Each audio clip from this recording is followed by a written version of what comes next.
The transport truck ground to a halt at 0600 hours, and Private First Class Maya Santos stepped onto the sun-baked earth of Camp Vanguard with nothing but her duffel bag and the kind of quiet determination that had carried her through 20 years of being told she wasn't enough. She was the youngest candidate ever selected for advanced reconnaissance training. She was also the only woman. "Fresh meat!" The voice cut across the compound like a blade.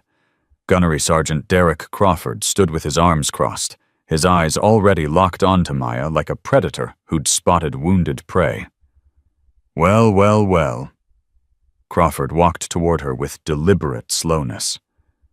"Somebody sent us a secretary by mistake." Maya didn't flinch, didn't react, just maintained her position at attention, her gray eyes fixed straight ahead. "This is advanced reconnaissance training, sweetheart." Crawford stopped close enough that she could smell the coffee on his breath. Not a typing pool, not a diversity photo op, not whatever feel-good experiment the brass cooked up to make the politicians happy. "Ready to train gunnery, Sergeant?" Maya's voice came out steady as bedrock. "Same as everyone else." Crawford's laugh was like gravel being poured into a cement mixer. "Same as everyone else." He turned to address the Marines who had gathered to watch the spectacle. "You hear the gentleman, the princess, thinks she's the same as you. She thinks those pretty little hands are going to hold a rifle steady when insurgents are shooting back. She thinks, I don't think anything, gunnery, Sergeant." Maya interrupted him, and the compound fell silent. "I know. My rifle held steady in Syria. It held steady when my convoy hit an IED and half my squad was bleeding out. It held steady when I dragged 3 wounded Marines to cover while taking fire from 2 positions." Crawford's smile didn't waver, but something flickered in his eyes. Something that looked like the first spark of genuine interest or genuine hatred. "Syria, huh?" He circled her slowly like a shark testing the waters. "One deployment, and you think you've seen war. You think you know what real combat feels like." "I know what it feels like to survive, gunnery, Sergeant. I know what it feels like to bring my people home." "Your people." Crawford stopped in front of her again. "That's cute, real cute." He leaned in close. "Let me tell you something about your people, Private. In 15 years at this facility, I've never had a female candidate complete my program. Not one. You want to know why?" Maya said nothing. "Because this isn't about politics or quotas or making the brass feel good about themselves. This is about finding out who has what it takes when everything goes to hell. And some people..." He looked her up and down with undisguised contempt. "Some people just don't have it, no matter how fast they can run or how many pull-ups they can do. Then I guess we'll find out, gunnery, Sergeant." Crawford smiled. It was the smile of a man who had just been handed exactly what he wanted. "Yeah," he said softly. "I guess we will." The barracks assignment came down within the hour, and Maya found herself standing in front of a bunk that had clearly been selected with malicious intent. "This is a joke, right? Corporal James Wheeler, a sniper from Georgia with kind eyes and a reputation for keeping his mouth shut, stood beside her, staring at the bunk that had been positioned directly beneath a broken air conditioning unit that dripped water onto the mattress in a steady rhythm. "It's fine," Maya said, dropping her duffel on the wet mattress. "It's not fine. It's harassment." Wheeler's jaw tightened. "My sister went through this in the Army. They hazed her out after 6 weeks, said she couldn't handle the pressure. What they meant was they couldn't handle her being there." Maya looked at him for a long moment. "What happened to her?" "She's a lawyer now. Works for the VA helping veterans who got screwed by the system." Wheeler shook his head.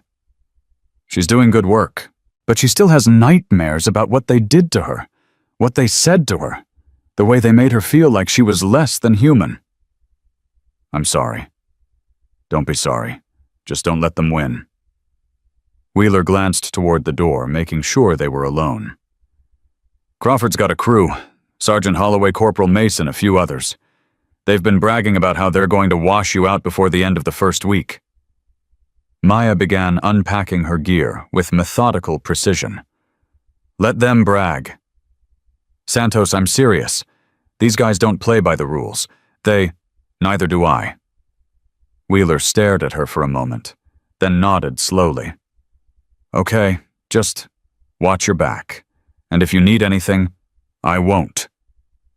He started to leave, then paused at the door. That thing you said to Crawford, about Syria, about dragging wounded Marines to cover, was that true?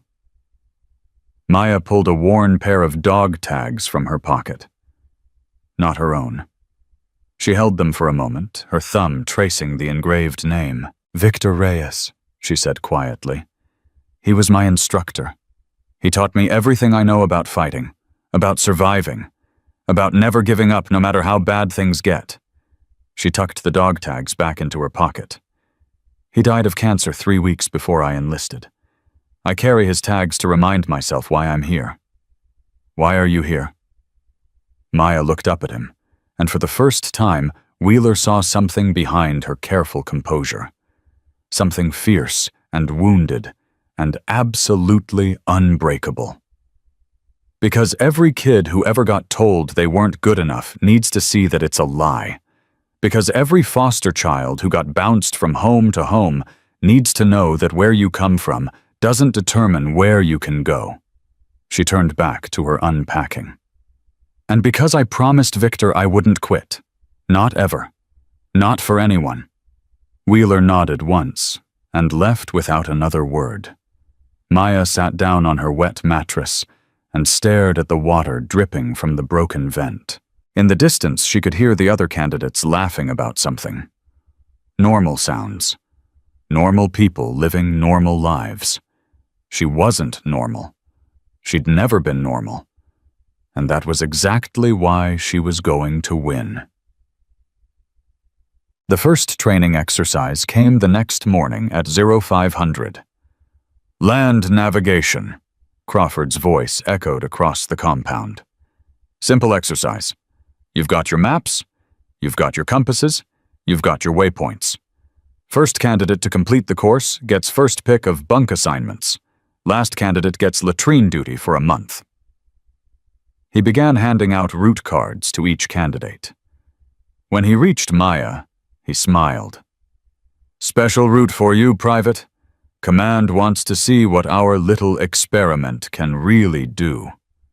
Maya looked at the route card. Her course was nearly twice as long as anyone else's, with terrain features that would require climbing, swimming, and navigating through areas that weren't even on the standard training maps. Problem? Crawford asked. No problem, Gunnery Sergeant. Outstanding. He raised his voice for the entire formation. Candidates, you have 4 hours. Clock starts now. Move out. The other candidates scattered toward their starting points. Maya studied her map for exactly 30 seconds, memorized the key waypoints, and began moving at a pace that would have left most runners gasping. Sergeant Tommy Holloway watched her go, then sidled up to Crawford. She'll never make it, Holloway said. That route goes through the canyon. Nobody's ever completed it in under 5 hours. That's the point. Crawford's smile was cold. When she fails, it goes in her record. When she fails badly enough, she gets washed out. And when she gets washed out, everything goes back to normal. What if she doesn't fail? Crawford's smile disappeared. Then we try something else. Maya hit the first waypoint in 47 minutes. The terrain was brutal loose rock that shifted under her boots, ravines that required careful descent, and a creek crossing that soaked her to the waist in ice-cold water. But she'd trained for worse. Victor had made sure of that. Move through pain, she muttered to herself, his voice echoing in her memory. Pain is just information. It tells you you're alive. It tells you you're fighting. It doesn't tell you to stop. The second waypoint came at the 90-minute mark. She was ahead of schedule, but barely. The route card showed 3 more checkpoints, and the terrain was about to get significantly worse. At the 2-hour mark, she hit the canyon. It stretched before her like a wound in the earth, a narrow gap between 2 cliff faces that dropped away into darkness. The official route required descending one side, crossing the rocky bottom, and ascending the other. Maya looked at the map again. Then she looked at the canyon walls. "Screw the official route," she said. She found a narrow ledge that ran along the cliff face, barely wide enough for her boots, with nothing but empty air below. It wasn't on the map. It wasn't part of the exercise. But it would cut 30 minutes off her time if she could make it across. She started moving. The ledge crumbled twice under her feet. Both times she caught herself on handholds that she'd already identified 3 moves ahead.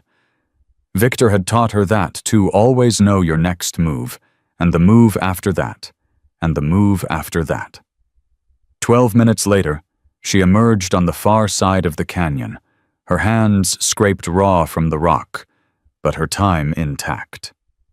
The final 2 waypoints passed in a blur of determination and muscle memory. When she crossed the finish line at 3 hours and 42 minutes, she found Crawford waiting for her, with an expression that couldn't decide between fury and disbelief. "That's impossible," he said flatly. "Nobody completes that route in under 4 hours." "I did." Maya handed him her time-stamped checkpoint card. "Gunnery Sergeant." Crawford stared at the card for a long moment. When he looked up, his eyes had gone cold. "Congratulations, Private. You've earned first pick of bunks." His voice dropped to a whisper that only she could hear. "Enjoy it while it lasts. Tomorrow we start real training. And real training has a way of showing people exactly where they belong." Maya met his gaze without flinching. "I'm counting on it, Gunnery Sergeant." She walked away without looking back, feeling his hatred burning into her spine like a targeting laser. This was just the beginning. That night, Maya found her gear scattered across the barracks floor. Everything she owned, her uniforms, her equipment, her personal items, had been pulled from her locker and thrown around the room like trash.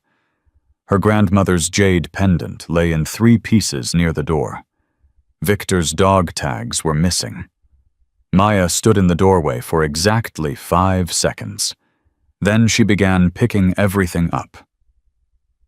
"Santos," Wheeler's voice came from behind her. "Jesus, Santos, I'm so sorry. I was on watch duty, I didn't see. It's fine." "It's not fine. Someone broke into your locker. Someone destroyed your things. Someone... Did you see who did it?" Wheeler's silence was answer enough. "Then there's nothing to report." Maya found the jade pendant and gathered the pieces carefully. Her grandmother had given it to her the day she left for basic training, the only gift she'd ever received from family. "This can be fixed. Everything can be fixed." "The dog tags," Wheeler said quietly. "Victor's tags. They're gone." Maya's hands stopped moving for just a moment. When she spoke, her voice was perfectly controlled. "They want me to break. They want me to cry or scream or run to command, complaining about unfair treatment." She resumed her cleanup, each movement precise and deliberate. "That's not going to happen. So you're just going to let them get away with this?" Maya looked up at him, and Wheeler took an involuntary step back from what he saw in her eyes. "I'm going to let them think they're getting away with it. There's a difference." The next morning, Maya found Victor's dog tags hanging from her bunk frame. They'd been bent scratched, and someone had tried to file off the engraved name. But they were there. Underneath them was a note written in block letters, "Quit now, or it gets worse." Maya took the dog tags, straightened them as best she could, and hung them around her neck where they belonged. "It can get as worse as you want," she whispered to whoever was listening. "I'm not going anywhere." Day 3 brought combat conditioning. The training pit was a 50-foot circle of sand surrounded by concrete barriers. Crawford stood at the edge like a Roman emperor, surveying his gladiators. "Today's exercise is simple," he announced. "Controlled sparring, full contact. We're testing reaction time, pain tolerance, and the ability to function under pressure." His eyes found Maya in the formation. "Santos, you're up first." "Yes, Gunnery Sergeant." "Your opponent will be Sergeant Holloway." A murmur ran through the formation. Tommy Holloway was built like a refrigerator with anger issues, 6'3", 240 pounds of muscle, and bad intentions. He'd been an amateur boxer before joining the Corps, and his sparring sessions had sent 3 candidates to the infirmary in the past year. Maya stepped into the pit without hesitation. "Rules are simple," Crawford continued. "Fight until I call stop. No eye gouging, no throat strikes, no groin attacks. Everything else is fair game." Holloway cracked his knuckles with theatrical slowness. "Nothing personal, sweetheart. Just business." "I know," Maya said. "That's what makes it sad." Holloway's smile flickered. "What, that you can't think of a better reason to hurt someone than because you were told to?" Maya settled into a fighting stance that Holloway didn't recognize, feet offset, weight-centered hands loose at her sides. Victor used to say that the most dangerous fighters are the ones who know exactly why they're fighting. You don't know why you're doing this. You're just following orders. "I'm following orders because I'm a Marine." "No." Maya's voice was quiet, but carried clearly across the silent pit. "You're following orders because you're afraid. Afraid that if you think for yourself, you might not like what you find." Holloway's face went red. "I'm going to enjoy this." "No," Maya said. "You're not." Crawford raised his hand. "Begin." Holloway came in fast and hard, throwing a combination that would have ended most fights in seconds. Left jab to set up the range, straight right to the body, left hook to the head. None of them landed. Maya moved like water flowing around stones, slipping each punch by inches, never wasting movement, never showing more than she needed to show. Holloway's momentum carried him past her, and she helped him along with a light tap to his back that sent him stumbling. "Stand still!" Holloway roared, spinning to face her. "Why?" Maya asked. "So you can hit me!" He charged again, abandoning technique for raw aggression. Maya sidestepped, and her knee found the nerve cluster in his thigh. Holloway's leg buckled, and he went down to one knee with a grunt of pain. "Get up!" Crawford barked from the sideline. Holloway pushed himself upright, his face twisted with rage and something else, something that looked like the first flicker of doubt. "Lucky shot," he growled. "There's no such thing as luck," Maya replied. "Only preparation and opportunity. Victor taught me that." "Victor this, Victor that? Who the hell is Victor?" "The man who taught me how to beat people like you." Maya's voice softened, but her eyes remained hard. "The man who saw a scared foster kid with no family and no future and decided to give her something worth fighting for. The man whose dog tags you bent and scratched and left hanging from my bunk with a threat." Holloway's face went pale. "I don't know what you're talking about." "Yes, you do." Maya stepped forward, and Holloway, despite outweighing her by over 100 pounds, took an involuntary step back. "And that's okay. I'm not here to punish you. I'm here to train. So let's train." She beckoned him forward with one hand. Holloway attacked with renewed fury, throwing everything he had. For 90 seconds, the training pit became a hurricane of violence and movement. Holloway landed a glancing blow to Maya's ribs that sent a spike of pain through her torso. She absorbed it, used his extended position against him, and delivered 3 rapid strikes to his solar plexus that left him gasping for air. "Enough!" Crawford's voice cracked across the pit like a whip. Holloway stood bent over, hands on his knees, struggling to breathe. Maya stood in the center of the pit, barely winded, a thin trickle of blood running from her lip, where one of his wild swings had caught her. Winner Santos, Crawford said flatly. His jaw was tight, his eyes burning with barely contained fury. Next match. Maya walked out of the pit without looking back. As she passed Wheeler, he fell into step beside her. That was incredible, he breathed. Where did you learn to fight like that? From a man who believed in me when no one else did. Maya touched Victor's dog tags through her shirt. And from a lifetime of people trying to convince me I couldn't. That night, Crawford called a meeting in his office. Holloway Mason Nash and 3 other Marines stood at attention while Crawford paced behind his desk like a caged animal. 3 days, Crawford said quietly. 3 days, and she's made fools of every one of you. The land navigation course, she completed it faster than any candidate in the history of this facility. The sparring match, she took apart Holloway like he was a basic training recruit. He stopped pacing and slammed his fist on the desk. This is unacceptable. Sir, Mason spoke up cautiously. Maybe she's just good. Maybe she actually earned her spot here. Crawford's head snapped toward him. Earned her spot.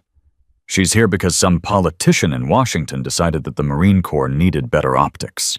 She's here because the brass care more about diversity statistics than combat effectiveness. She's here to prove that women can do anything men can do, and when she succeeds, it'll be used as justification to lower standards across the board. With respect, sir, she's not asking for lower standards. She's meeting the same standards as everyone else. She's meeting them because we're not pushing hard enough. Crawford's voice dropped to a whisper. Day after tomorrow is combat conditioning. Full exercise. No safety gear, no time limits, no mercy. He looked at each of them in turn. That's when we find out what she's really made of. What exactly are you suggesting, sir? Holloway asked, though his tone suggested he already knew. I'm suggesting that sometimes people need help understanding where they belong. Crawford smiled coldly. And we're going to help her understand. All of us. At the same time. The room fell silent. Sir, Mason said carefully, it could be considered intensive training. Crawford cut him off. It could be considered preparation for real combat scenarios where she'd be outnumbered and overwhelmed. It could be considered exactly what this facility is designed to provide. And if she gets hurt, then she learns that some things aren't about proving points. Some things are about survival. Crawford's smile widened. And some people aren't built to survive. Maya sat alone in the empty training arena at Euro 200, walking the perimeter, memorizing every angle, every surface, every potential advantage. She didn't know exactly what was coming, but she knew something was coming. She could feel it in the way Crawford looked at her, in the way Holloway and his crew whispered when they thought she couldn't hear, in the way the other candidates had started avoiding eye contact. When you're outnumbered, Victor's voice echoed in her memory. Don't fight their fight.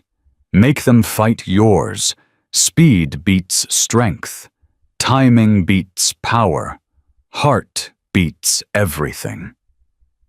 Maya dropped to the sand and began doing push-ups, then sit-ups, then burpees. She worked until her muscles screamed and her lungs burned, and then she worked some more. She pulled Victor's dog tags from beneath her shirt and studied them in the moonlight.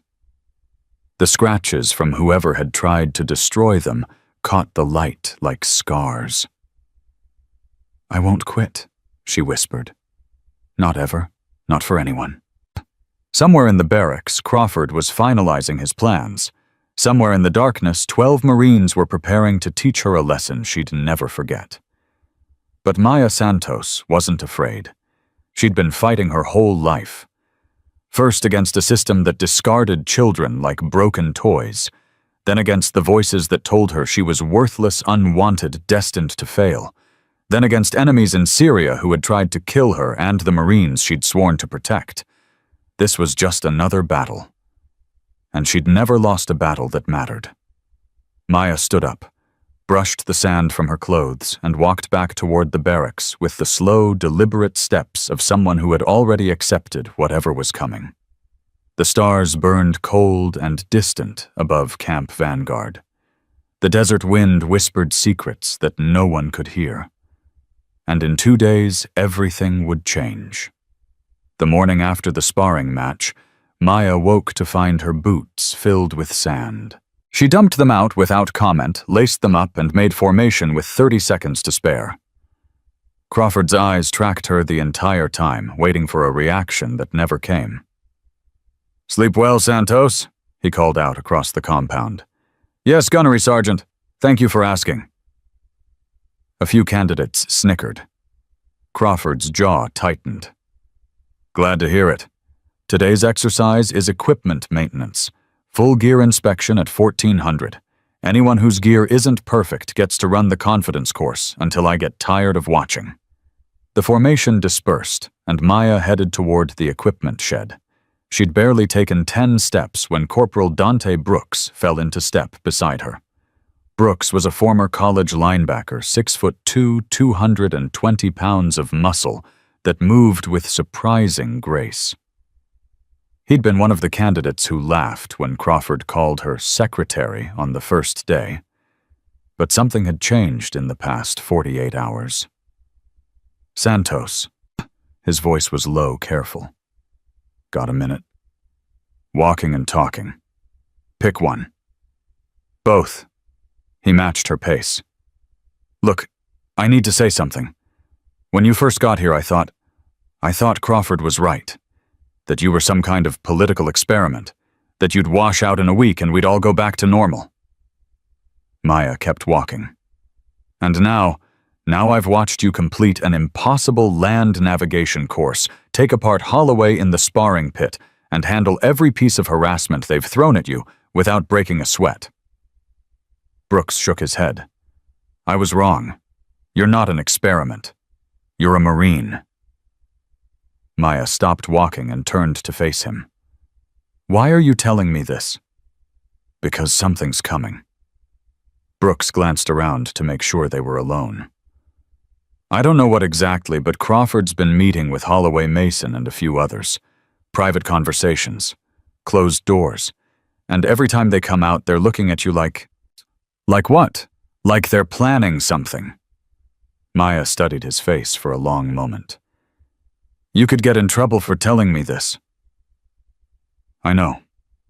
So, why risk it?" Brooks was quiet for a moment.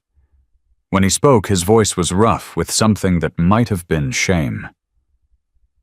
"My little sister wanted to be a firefighter. Applied to the academy 3 times.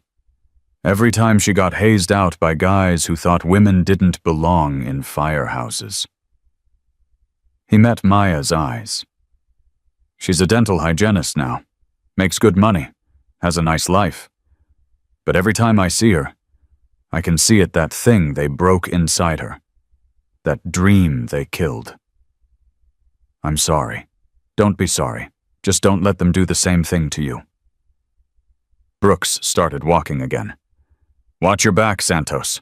Whatever's coming, it's coming soon."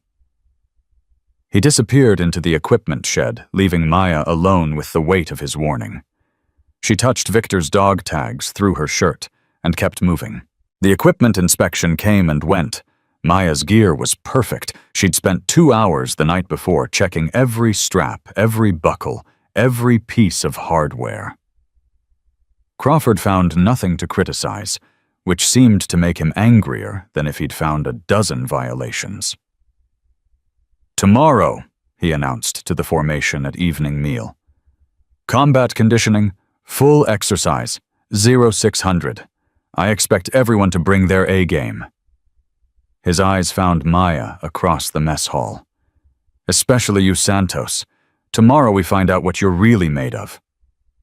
Maya held his gaze without blinking. Looking forward to it, Gunnery Sergeant? That night she skipped evening chow and went to the training arena instead. The sand was cool in the darkness, the concrete barriers casting long shadows under the security lights. Maya walked the perimeter slowly, counting her steps, memorizing the dimensions that would matter when everything went wrong. You know, most people try to avoid this place. Maya spun to find Wheeler leaning against the entrance, his sniper's eyes watching her with quiet concern. Most people aren't me. No kidding. Wheeler pushed off from the wall and walked toward her. Brooks told me he talked to you about Crawford's meetings. He did. And you're still planning to show up tomorrow? Maya continued her circuit of the arena. Was there another option? You could report it. Go to the base commander. Tell them Crawford's planning something illegal. With what evidence? Maya shook her head. All I have is rumors and suspicions. Crawford's been running this facility for 15 years. He knows exactly how far he can push before it becomes officially actionable. And if I go crying to command before anything actually happens, they'll say you couldn't handle the pressure. They'll say exactly what Crawford wants them to say. That the experiment failed. That I wasn't cut out for advanced training. That they were right all along about women in combat roles. Wheeler was quiet for a moment. So what's your plan? Maya stopped walking and turned to face him. My plan is to show up tomorrow and handle whatever they throw at me. Even if it's 12 against 1.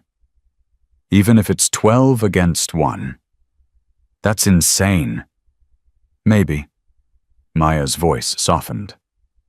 But Victor used to say that the only way to change a broken system is to beat it at its own game. You can't fix things from the outside. You have to survive long enough to fix them from the inside. Victor sounds like a smart man. He was. Maya touched the dog tags again. He was the smartest man I ever knew. And the kindest. He saw something in me that nobody else could see, not even me. And he spent 4 years teaching me how to survive in a world that didn't want me to exist. 4 years of training. 4 years of everything. Krav Maga, Brazilian Jiu-Jitsu, boxing, wrestling. But more than that, 4 years of learning how to think under pressure. How to read people. How to turn their strength into weakness and their confidence into vulnerability. Wheeler stared at her. Who was this guy? Former Israeli Special Forces. Moved to Los Angeles after his wife died. Started a community center in East LA teaching self-defense to kids who had no one else to teach them anything. Maya's voice caught slightly. He found me when I was 14, bouncing between foster homes about to join a gang because I didn't know what else to do with all the anger inside me. And he turned you into he turned me into someone who could fight back. Maya met Wheeler's eyes. That's all I've ever wanted to be, someone who could fight back. The arena fell silent, except for the whisper of wind across sand. Wheeler nodded slowly. Okay, he said. I can't stop you from doing this, but I can make sure someone's watching, someone who'll speak up if things go too far. Crawford will destroy anyone who speaks up. Let me worry about that. Wheeler started walking toward the exit, then paused. Santos. Whatever happens tomorrow, you're not alone. Brooks is with you. Private Vargas too. We've been talking. There are more of us than you think. Maya watched him disappear into the darkness, his words echoing in the empty arena. Not alone. She'd been alone her entire life. The concept of having allies, real allies, people who would risk their own careers to support her, felt strange, foreign, almost uncomfortable. But also for the first time in longer than she could remember, it felt like hope. The conspiracy came together in Crawford's office at 2200 hours. Holloway arrived first, still nursing the bruises Maya had given him in the sparring pit. Mason followed, then Nash, then 3 other Marines, whose names didn't matter as much as their willingness to follow orders without asking questions. Crawford waited until everyone was present before he spoke. "Gentlemen, tomorrow we fix a problem." "The Santos situation?" Holloway asked. "The Santos situation." Crawford leaned forward on his desk. "She's been here less than a week and she's already making us look like fools. The land navigation course, the sparring match, the way she handles every piece of harassment we throw at her without so much as flinching." "She's tough," Mason admitted grudgingly. "Tougher than I expected." "She's not tough. She's lucky. And tomorrow her luck runs out." Crawford stood and began pacing. "Combat conditioning exercise. Full contact, no protective gear, no time limits. Standard protocol for advanced candidates." "Standard protocol is one-on-one sparring," Nash pointed out. "Standard protocol is whatever I say it is." Crawford's voice dropped. "Tomorrow Santos goes into that arena against all of you, at the same time." The room fell silent. "Sir," Mason said carefully, "that's not training. That's assault. It's intensive combat conditioning. It's preparation for real-world scenarios where she'd be outnumbered and overwhelmed. It's exactly what this facility is designed to provide." Crawford stopped pacing and faced them directly. "And it's the only way to prove once and for all that some people don't belong in elite military units, no matter how many politicians say otherwise.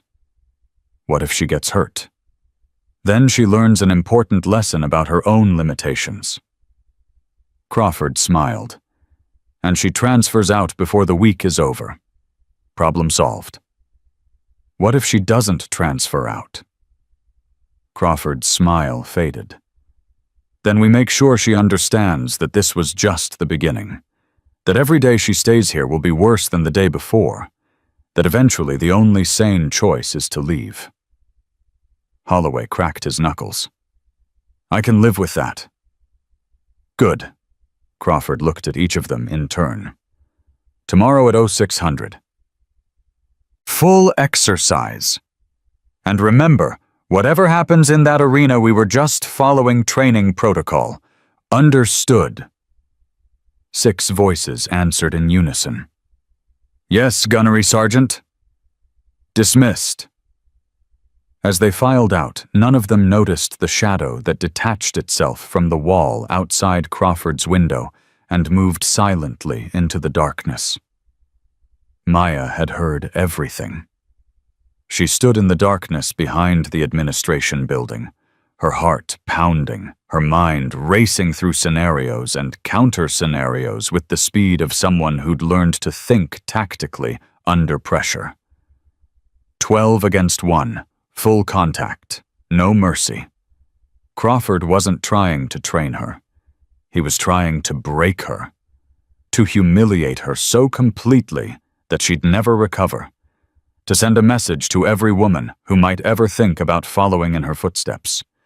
For a moment, just a moment, Maya felt the old fear rising in her chest, the same fear she'd felt as a child, alone in a strange house, with strange people who didn't want her there. The same fear she'd felt the first time bullets cracked past her head in Syria. Then Victor's voice cut through the panic like a blade. "Fear is a choice, Maya. You can let it control you, or you can let it inform you. The difference between victims and survivors isn't the absence of fear. It's what they do with it." Maya took a deep breath and let the fear transform into something harder, something colder, something that would serve her better than panic ever could. She pulled out her phone and checked the small device clipped to her uniform collar, a body camera she'd been wearing since her first deployment to Syria. "Old habits," Victor used to say, "keep you alive when new situations try to kill you." The red recording light blinked steadily in the darkness. "Okay, Crawford," Maya whispered. "You want to see what I'm made of? Let's find out together." She turned and walked back toward the barracks, her footsteps silent on the packed earth, her mind already planning for a battle that would change everything. The night passed slowly. Maya lay on her bunk, staring at the ceiling, listening to the sounds of the barracks settling around her. Snores from a dozen bunks, the whisper of air through broken vents, the distant howl of coyotes hunting somewhere beyond the perimeter fence. At 0430, she rose and began her preparation ritual. She taped her hands with the methodical precision of someone who'd done it 1,000 times before. She stretched every muscle group, warming her body for the punishment it was about to endure. She checked her body camera one more time, making sure the battery was full and the memory card was empty. Then she sat on the edge of her bunk and pulled out Victor's dog tags. "I know what's coming," she said quietly, as if he could hear her. "I know the odds. I know what they're planning to do to me." She closed her fingers around the worn metal. "But I also know that you didn't spend 4 years training me so I could quit when things got hard. You didn't believe in me, so I could prove all those people right, the ones who said I was worthless, unwanted, destined to fail." She hung the dog tags around her neck and tucked them beneath her shirt, close to her heart. "Whatever happens today, I'm going to make you proud. I'm going to show them what a foster kid from East LA can do when she refuses to give up. And if they break me—" Maya paused, her jaw tightening. "They won't break me. Not today. Not ever." She stood up and walked toward the door just as the morning alarm began to scream across the compound. The day had begun. The training arena filled quickly as candidates and instructors gathered for the combat conditioning exercise. Word had spread something was happening today. Something different. Something that would be worth watching. Maya walked through the crowd without making eye contact, her focus already narrowing to the arena ahead. She could feel the weight of attention pressing against her from all sides. Curiosity from some. Hostility from others. And from Wheeler, Brooks, and Vargas positioned strategically throughout the bleachers, something that felt almost like solidarity. Crawford stood at the edge of the arena, his arms crossed, his smile sharp enough to cut glass. "Good morning, Marines," his voice echoed across the compound. "Today's exercise is combat conditioning. Full contact, no protective gear, no time limits. We're going to find out who has what it takes when the pressure is real." He paused for dramatic effect. "Santos, front and center." Maya stepped forward, her movements calm and controlled. Every eye in the compound tracked her as she descended into the arena. "Today's exercise is special," Crawford continued. "Private Santos has been performing exceptionally well in her individual assessments, so well that I think it's time to test her against a more realistic scenario." He gestured toward the Marines gathered at the arena's edge. "In real combat, you don't face one opponent at a time. You face multiple threats from multiple directions. You have to think, react, and survive when the odds are against you." Crawford's smile widened. Holloway, Mason, Nash, Torres, Chen, Davis, Williams, Anderson, Jackson, Garrett, Rodriguez, Brooks. 12 names, 12 Marines, 12 men stepping into the arena with expressions ranging from eager anticipation to barely concealed unease. Maya noticed that Brooks was among them. Their eyes met briefly, and she saw the apology written in his face. He had no choice. Refusing a direct order would end his career. She gave him an almost imperceptible nod. "It's okay, I understand." "Rules are simple," Crawford announced, his voice carrying the satisfaction of a man who believed he'd already won. "Last person standing wins. No weapons, no eye gouging, no throat strikes." He paused. "Everything else is fair game." The 12 Marines formed a loose circle around Maya. She stood in the center, rolling her shoulders once her hands loose at her sides. Crawford raised his hand like an executioner preparing to drop the blade. "Remember, gentlemen, I want you to finish what you start." His hand fell. "Finish her off." For one heartbeat, nobody moved. The arena held its breath. 12 Marines stood frozen in their circle, suddenly uncertain now that the moment had arrived. Maya stood in the center. Her weight balanced her hands loose, her eyes moving from face to face with the calm assessment of someone who had already accepted whatever was coming. Then Holloway stepped forward. "Nothing personal, sweetheart." His voice carried the false confidence of a man trying to convince himself. "Just following orders." "I know," Maya said quietly. "That's what makes this sad." Holloway's face twisted. "Sad? You're about to get—" He never finished the sentence. Maya moved first. She exploded forward before Holloway could set his feet, her left hand deflecting his instinctive guard, while her right drove into his solar plexus with surgical precision.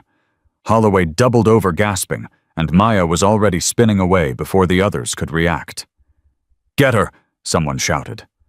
The circle collapsed inward. 12 bodies moving at once, hands reaching feet, shifting the coordinated chaos of men who had trained together but never hunted together. Maya flowed between them like water through cracks in stone. Mason shot for her legs. She sprawled backward, using his momentum to send him face first into the sand. Nash swung from her right. She ducked under her elbow, finding his ribs as she passed. Torres threw a combination that would have ended most fights. Maya slipped every punch by inches, never wasting movement, never showing more than she needed to show. "She's too fast!" Davis shouted, clutching his arm where Maya's strike had found the nerve cluster. "Slow her down!" Rodriguez and Jackson came in together, trying to pin her between them. Maya let them get closer than they expected, then dropped low and swept Rodriguez's legs while driving her shoulder into Jackson's midsection. Both men went down in a tangle of limbs and profanity. "4 down," Wheeler breathed from the bleachers. "In less than 60 seconds. Crawford's hands gripped the concrete barrier until his knuckles went white. This wasn't happening. This couldn't be happening. "Get up!" he screamed at the fallen Marines. "All of you get up and finish this!"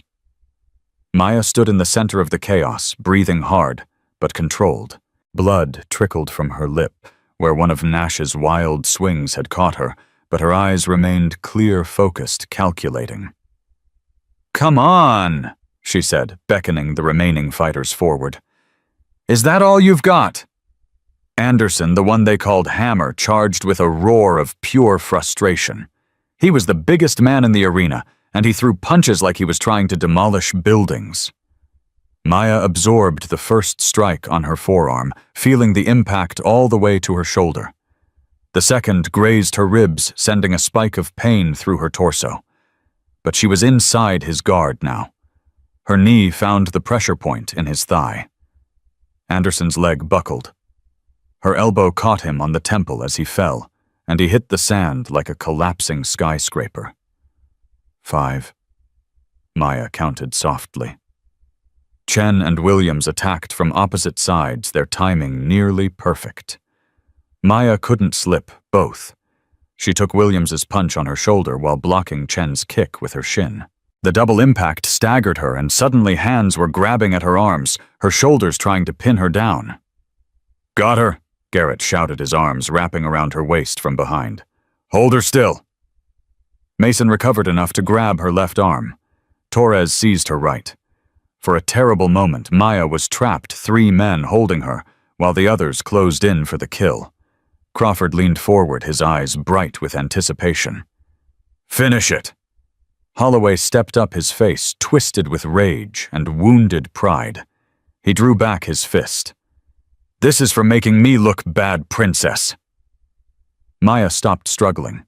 Her body went completely still, so still that the men holding her loosened their grip, involuntarily confused by the sudden absence of resistance. That was all she needed. Maya dropped her weight straight down, breaking Garrett's hold, then drove her heel backward into his knee. Garrett screamed and let go. She twisted her left arm free from Mason's grip, using a Krav Maga release Victor had drilled into her 1,000 times, then used the momentum to swing her elbow into Torres's face. Holloway's punch whistled through empty air where her head had been a moment before. Maya came up behind him, her arms snaking around his throat before he could turn. "You should have finished it when you had the chance," she whispered in his ear. She applied pressure to the choke, just enough to cut off blood flow, just long enough for his body to recognize the threat. Holloway's hands clawed at her arm, his face turning red, then purple. "Santos," Crawford's voice cracked across the arena. "Release him immediately." Maya held the choke for one more second, letting Holloway feel exactly how close he was to unconsciousness. Then she let go, shoving him forward into the sand where he lay gasping and coughing. "6 down," Maya said, turning to face the remaining fighters. 6 to go, and the survivors had spread out now, their earlier confidence completely gone. Davis held his injured arm against his chest. Nash kept blinking like he was seeing double. Williams and Chen exchanged uncertain glances. "This is insane," Rodriguez muttered, pushing himself to his feet. "She's one person." "She's not one person," Garrett gasped, still clutching his knee. "She's something else entirely." Maya wiped blood from her mouth and smiled. It wasn't a pleasant smile. It was the smile of someone who had been pushed past fear into a place where nothing mattered except survival and victory. "Who's next?" Chen moved first. This time his boxing footwork cutting angles, his combinations crisp and professional. He was skilled, genuinely skilled, and Maya found herself giving ground as she slipped and blocked his attacks. A left hook caught her above the eye, splitting the skin. Blood immediately began flowing into her vision, and Maya felt the first real spike of concern. Losing sight in one eye meant losing half her peripheral vision. It meant becoming vulnerable to attacks from her blind side. Chen saw it too. His confidence returned, and he pressed forward with renewed aggression. "Not so tough now, are you?" he taunted, throwing another combination. "Hard to fight when you can't see." Maya didn't answer. She was too busy calculating. Chen's pattern was predictable jab-jab cross-hook. 4 punches, then reset. 4 punches, then reset. Victor had taught her to read patterns, to find the gaps between attacks, to turn rhythm into vulnerability. Jab, jab, cross, hook. Maya exploded forward in the gap. Her knee found Chen's solar plexus with devastating force. As he doubled over, her elbow caught him on the back of the head. He went down hard and didn't get up. 7. Maya breathed, blinking blood from her eye. Williams came in fast, trying to capitalize on her impaired vision. But Maya had been fighting with disadvantages her entire life. One eye was inconvenient. It wasn't disabling. She caught Williams's punch on her forearm, trapped his wrist, and rotated her hips in a throw that sent him crashing into Nash. Both men went down in a heap. 8. 9. 3 Marines remained standing, Davis, Rodriguez, and Brooks. Brooks hadn't attacked once. Maya noticed it now, processing the realization, even as she maintained her defensive stance. Throughout the entire fight, Brooks had circled and moved and looked like he was participating, but he hadn't thrown a single serious strike. Their eyes met across the arena. "Brooks!" Crawford screamed from the sideline. "What are you doing? Attack her!" Brooks took a step toward Maya, then stopped. "No." The word hung in the air like a gunshot. "What did you say to me?" Crawford's voice dropped to a dangerous whisper. I said no. Brooks turned to face the gunnery sergeant, his jaw set with the determination of someone who had finally found a line he wouldn't cross. This isn't training, this is assault, and I'm not going to be part of it anymore. You're disobeying a direct order. I'm refusing to participate in a crime. Brooks pulled off his training gloves and dropped them in the sand. Court-martial me if you want. It'll be worth it to be able to live with myself. For a moment, the arena fell completely silent. Then Davis dropped his gloves too. He's right, Davis said quietly. Whatever this is, it isn't what I signed up for. Rodriguez hesitated, looking between Crawford and Maya. Then he shook his head and stepped back. I'm out, he said. Find someone else to do your dirty work. Crawford's face had gone from red to purple. His carefully orchestrated lesson was collapsing around him, and everyone was watching it happen. Cowards! He screamed. All of you worthless, spineless cowards! Maya stood alone in the center of the arena, surrounded by fallen and surrendered Marines. Blood streamed from the cut above her eye. Her ribs ached with every breath. Every muscle in her body screamed for rest. But she was still standing. Is that it? She called out to Crawford, her voice carrying clearly across the compound. Is that all you've got? Crawford's hands were shaking. His authority, his reputation, his 15 years of running this facility, all of it was crumbling because one woman refused to stay down. This isn't over, he growled. You're right. Maya walked toward him, each step deliberate, each movement radiating the controlled power of someone who had just proven exactly what she was capable of. It's not over. It's just beginning.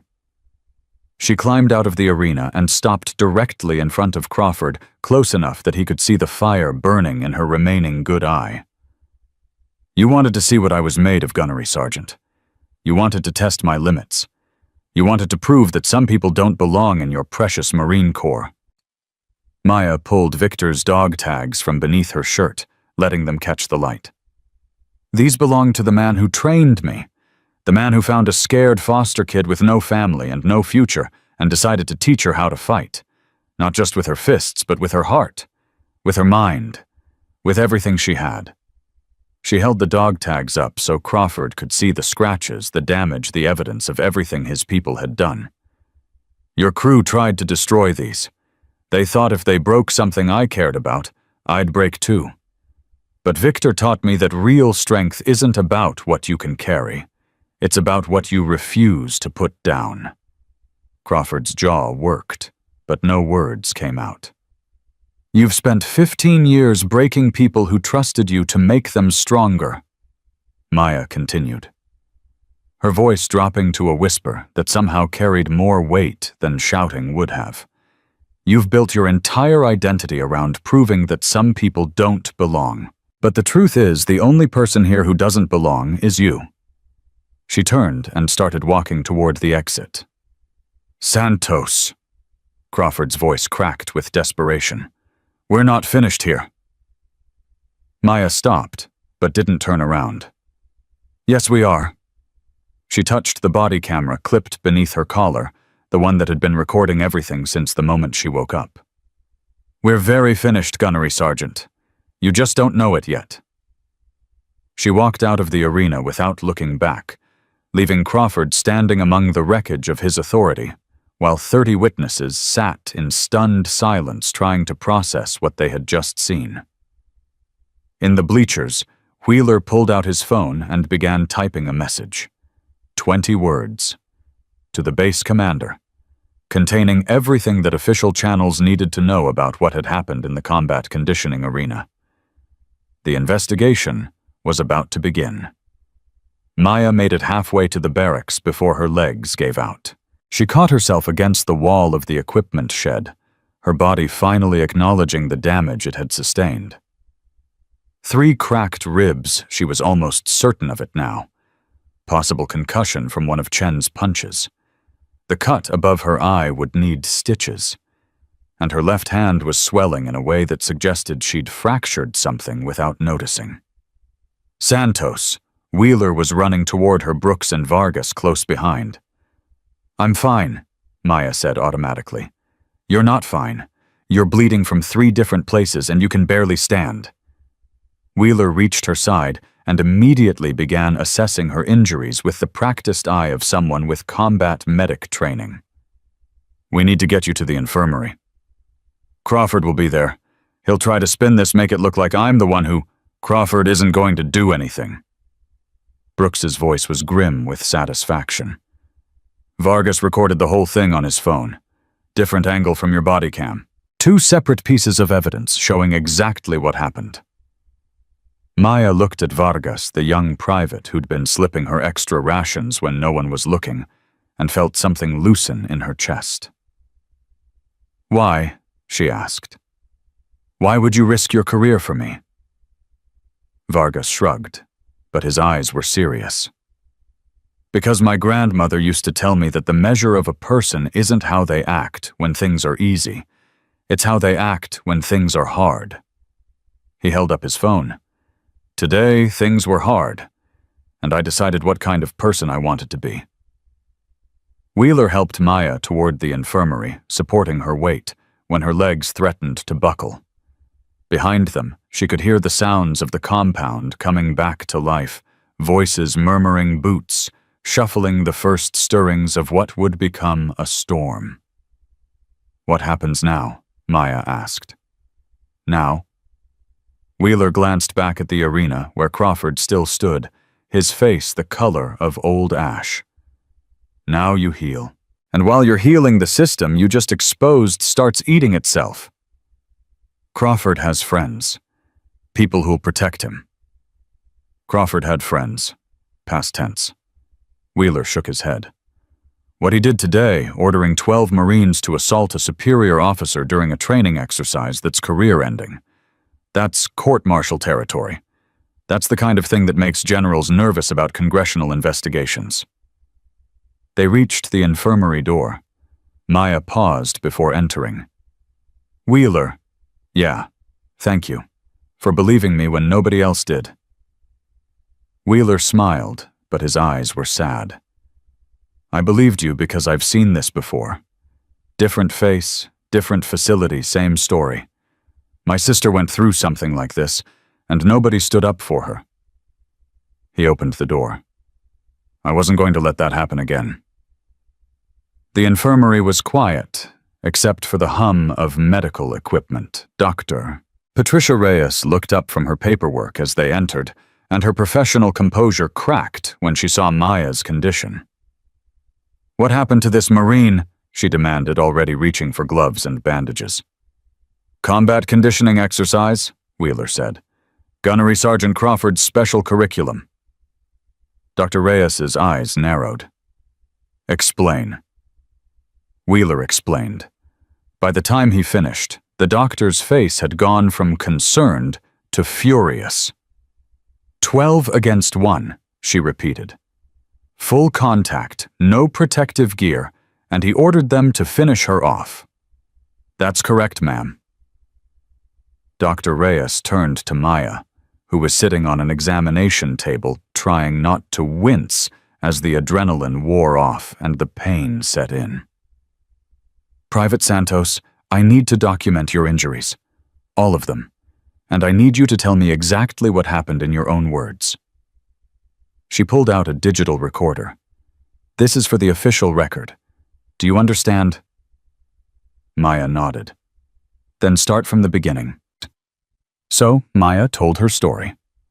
From the moment she arrived at Camp Vanguard, to the harassment and sabotage, to the rigged land navigation course, to the sparring match with Holloway, to the overheard conspiracy in Crawford's office, to the arena, and the 12 Marines, and the order that had changed everything. Dr. Reyes listened without interrupting. When Maya finished, the doctor sat in silence for a long moment. "Private Santos," she said finally, "what you've described isn't aggressive training. It isn't pushing limits or testing boundaries.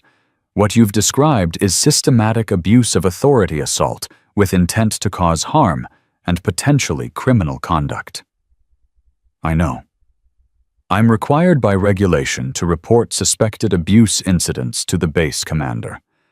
I'm also required to preserve any evidence that might be relevant to an investigation. Dr. Reyes held out her hand. You mentioned a body camera. I need that device. Maya reached beneath her collar and unclipped the small camera. The red recording light was still blinking. It's all there, she said, placing it in the doctor's palm. Everything he said, everything he ordered them to do, everything that happened in that arena.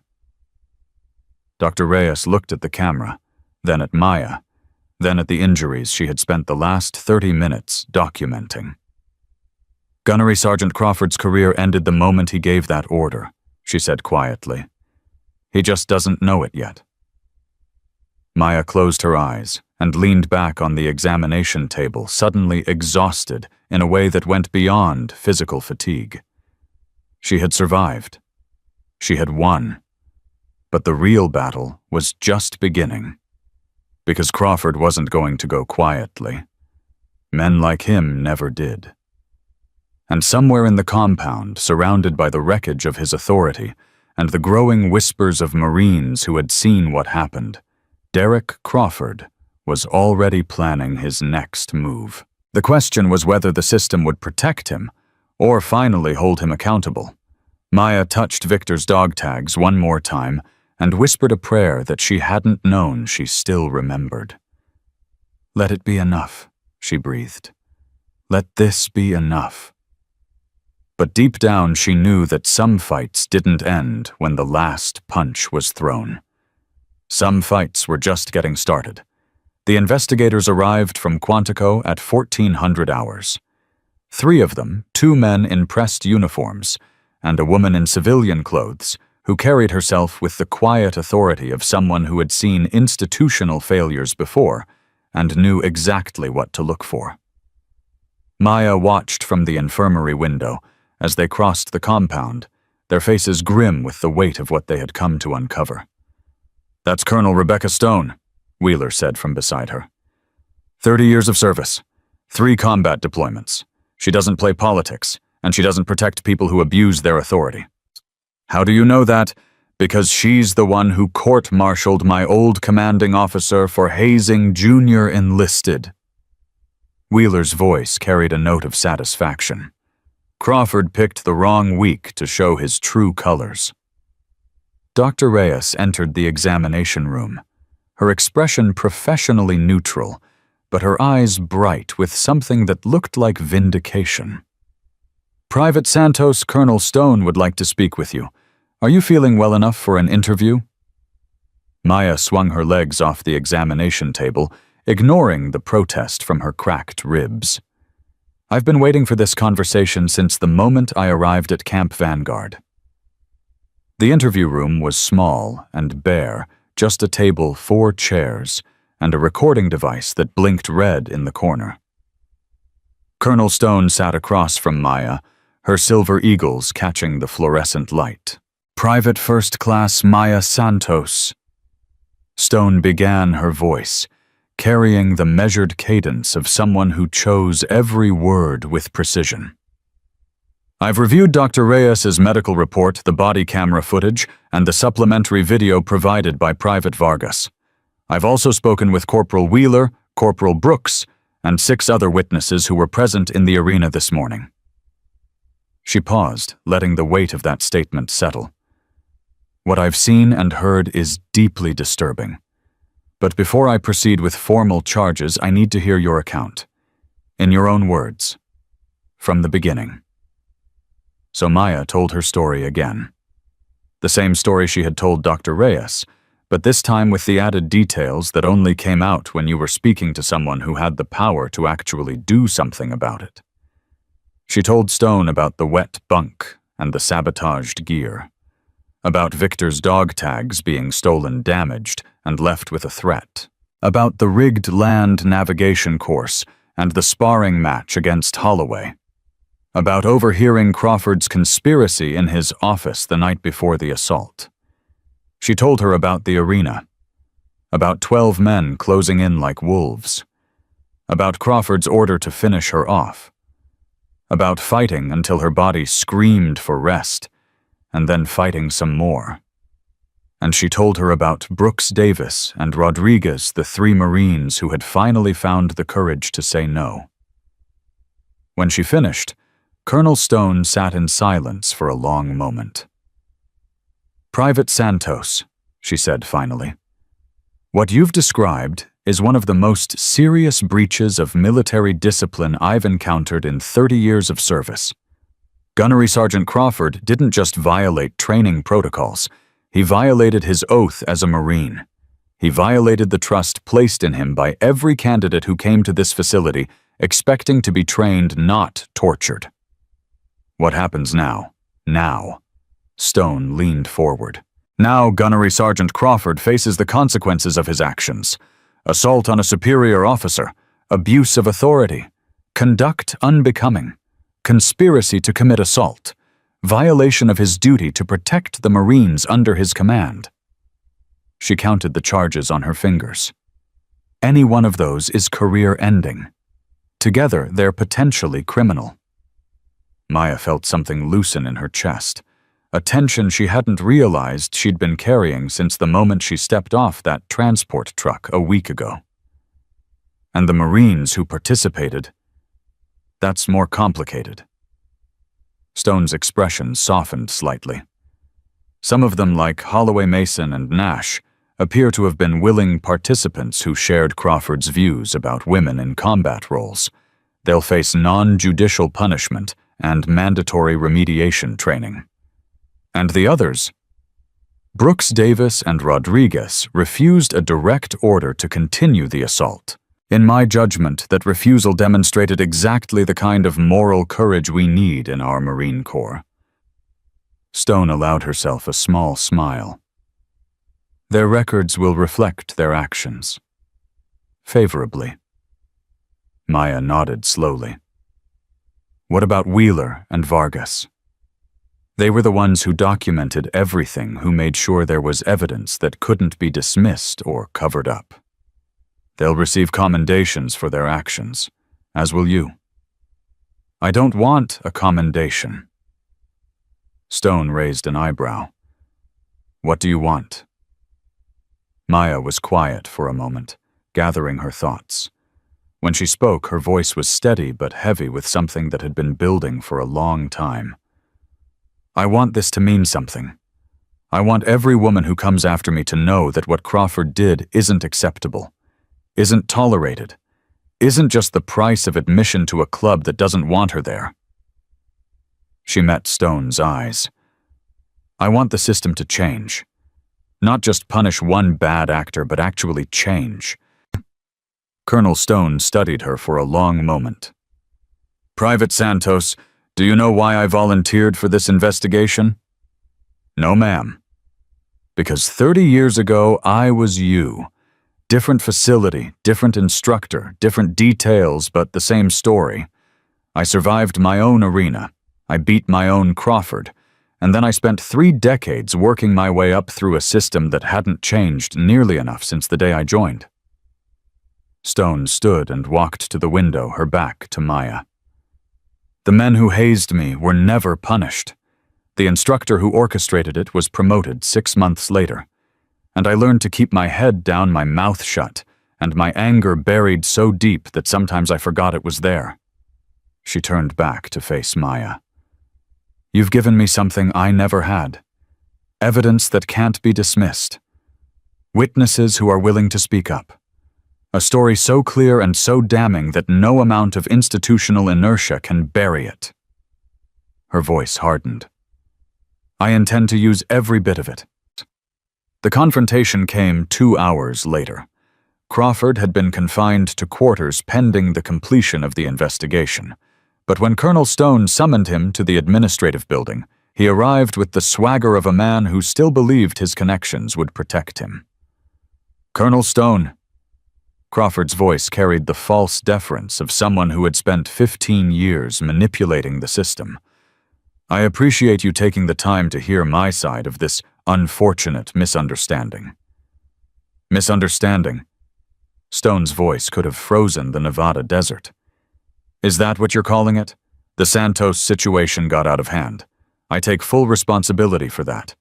But you have to understand the context. Advanced reconnaissance training is designed to push candidates to their limits. Sometimes the line between aggressive training and excessive force gets blurry. Blurry. Stone pulled a tablet from her briefcase and pressed play. Crawford's voice filled the room. Finish her off. Crawford's face went pale. Does that sound blurry to you, Gunnery Sergeant? Because it sounds remarkably clear to me. That was taken out of context. I was speaking metaphorically. You never intended for anyone to record it. Stone cut him off. You never intended for 12 Marines to refuse to cover for you. You never intended for a 20-year-old woman to defeat every fighter you sent against her and walk out of that arena on her own 2 feet. She advanced on Crawford, her voice dropping to a whisper that somehow carried more menace than shouting would have. What did you intend, Gunnery Sergeant, to break her, to humiliate her so completely that she'd never recover, to send a message to every woman who might ever think about following in her footsteps? Crawford's mask of control finally cracked. She doesn't belong here. The words exploded out of him like pressure released from a broken valve. None of them do. This is the Marine Corps, not some social experiment. We train warriors here, not diversity statistics. No. Stone's voice was ice. You trained victims. You created an environment where abuse was normalized, where speaking up meant career suicide, where the only way to survive was to become part of the problem. She stepped back. That ends today. You can't do this to me. I have 15 years of service. I have commendations awards, a spotless record. Your record stopped being spotless the moment you ordered 12 Marines to assault a superior officer. Your commendations don't matter when you violated every principle they were supposed to represent. Your 15 years of service just became 15 years of evidence that nobody was watching closely enough. Crawford's legs seemed to give out. He sat down heavily in the nearest chair, his face the color of old concrete. I was trying to protect the standards, he said weakly. I was trying to make sure that when the pressure was real, we'd have Marines who could handle it. Private First Class Maya Santos handled 12 of your Marines at the same time, with 3 cracked ribs and a split lip. Stone's voice dripped with contempt. I'd say she can handle pressure just fine. The door opened, and 2 MPs entered the room. Gunnery Sergeant Derek Crawford, Stone announced formally, you are hereby relieved of duty and confined to base pending formal court-martial proceedings. You will surrender your identification, your weapons, and any materials related to Camp Vanguard training operations. Crawford looked up at her with eyes that had gone empty. She ruined everything. No, Stone shook her head. You ruined everything. She just made sure everyone could see it. The MPs escorted Crawford out. His boots dragged slightly on the floor, as if he'd forgotten how to walk properly. Stone watched him go, then turned to find Maya standing in the doorway. You heard all of that?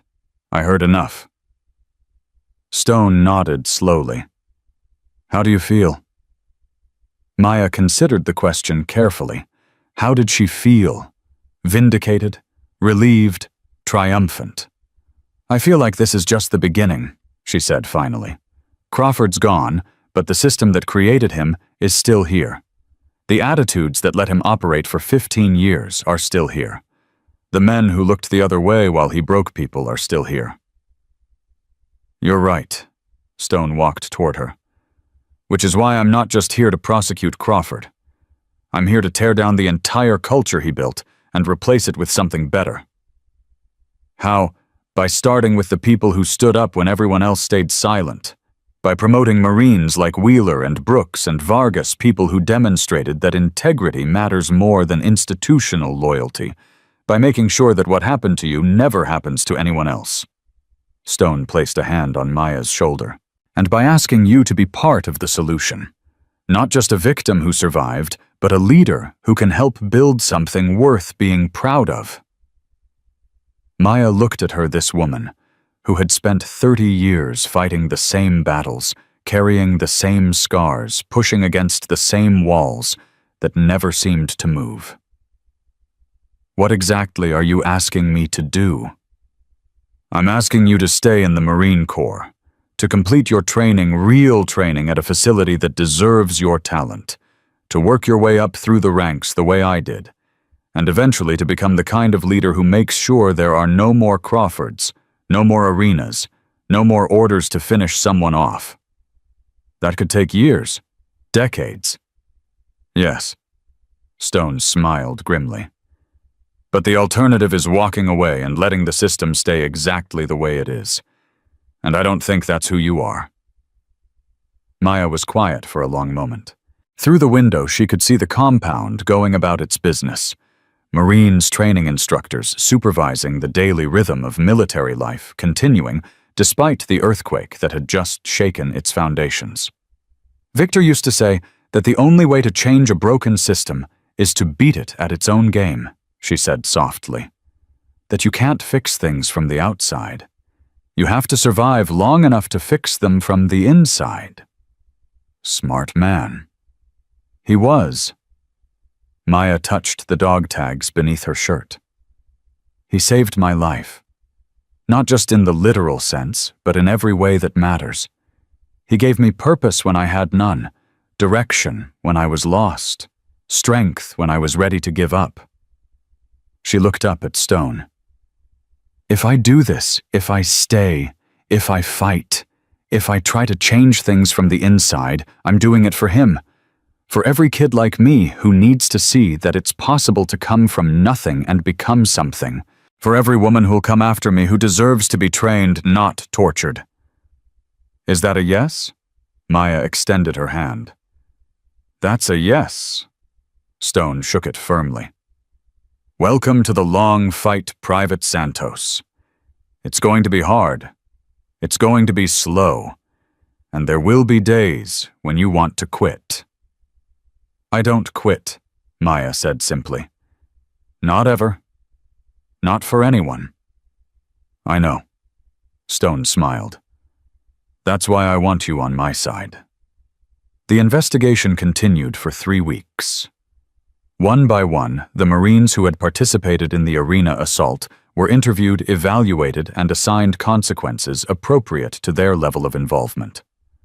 Holloway, Mason, and Nash faced non-judicial punishment and mandatory transfer to different commands.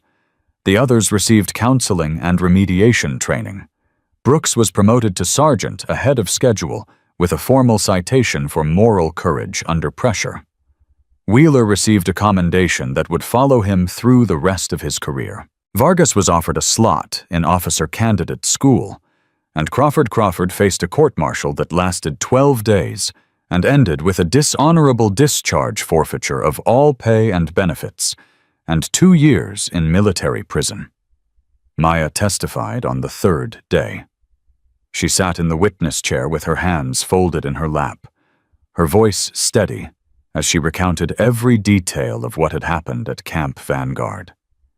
The body camera footage played on a screen behind her Crawford's voice, ordering his men to finish her off the sounds of combat the moment when she stood alone in the center of the arena with 12 Marines laid out around her. The defense attorney tried to paint her as unstable, aggressive, someone who had provoked the assault through her own behavior. Maya looked at him calmly and said, I provoked him by existing. By being female in a space he believed should belong only to men. By surviving everything he threw at me and refusing to quit. The attorney had no response. Crawford was convicted on all charges. When the verdict was read, Maya felt nothing. Not triumph, not satisfaction, not even relief. Just a quiet acknowledgement that one battle was over and another was about to begin. Stone found her outside the courtroom after the sentencing.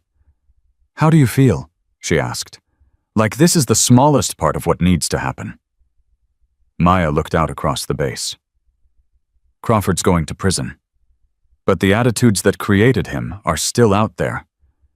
The men who looked the other way are still serving. The system that allowed this to happen is still functioning. One step at a time. Stone placed a hand on her shoulder. You've already changed more than you know. The story of what happened at Camp Vanguard has spread through the entire Marine Corps.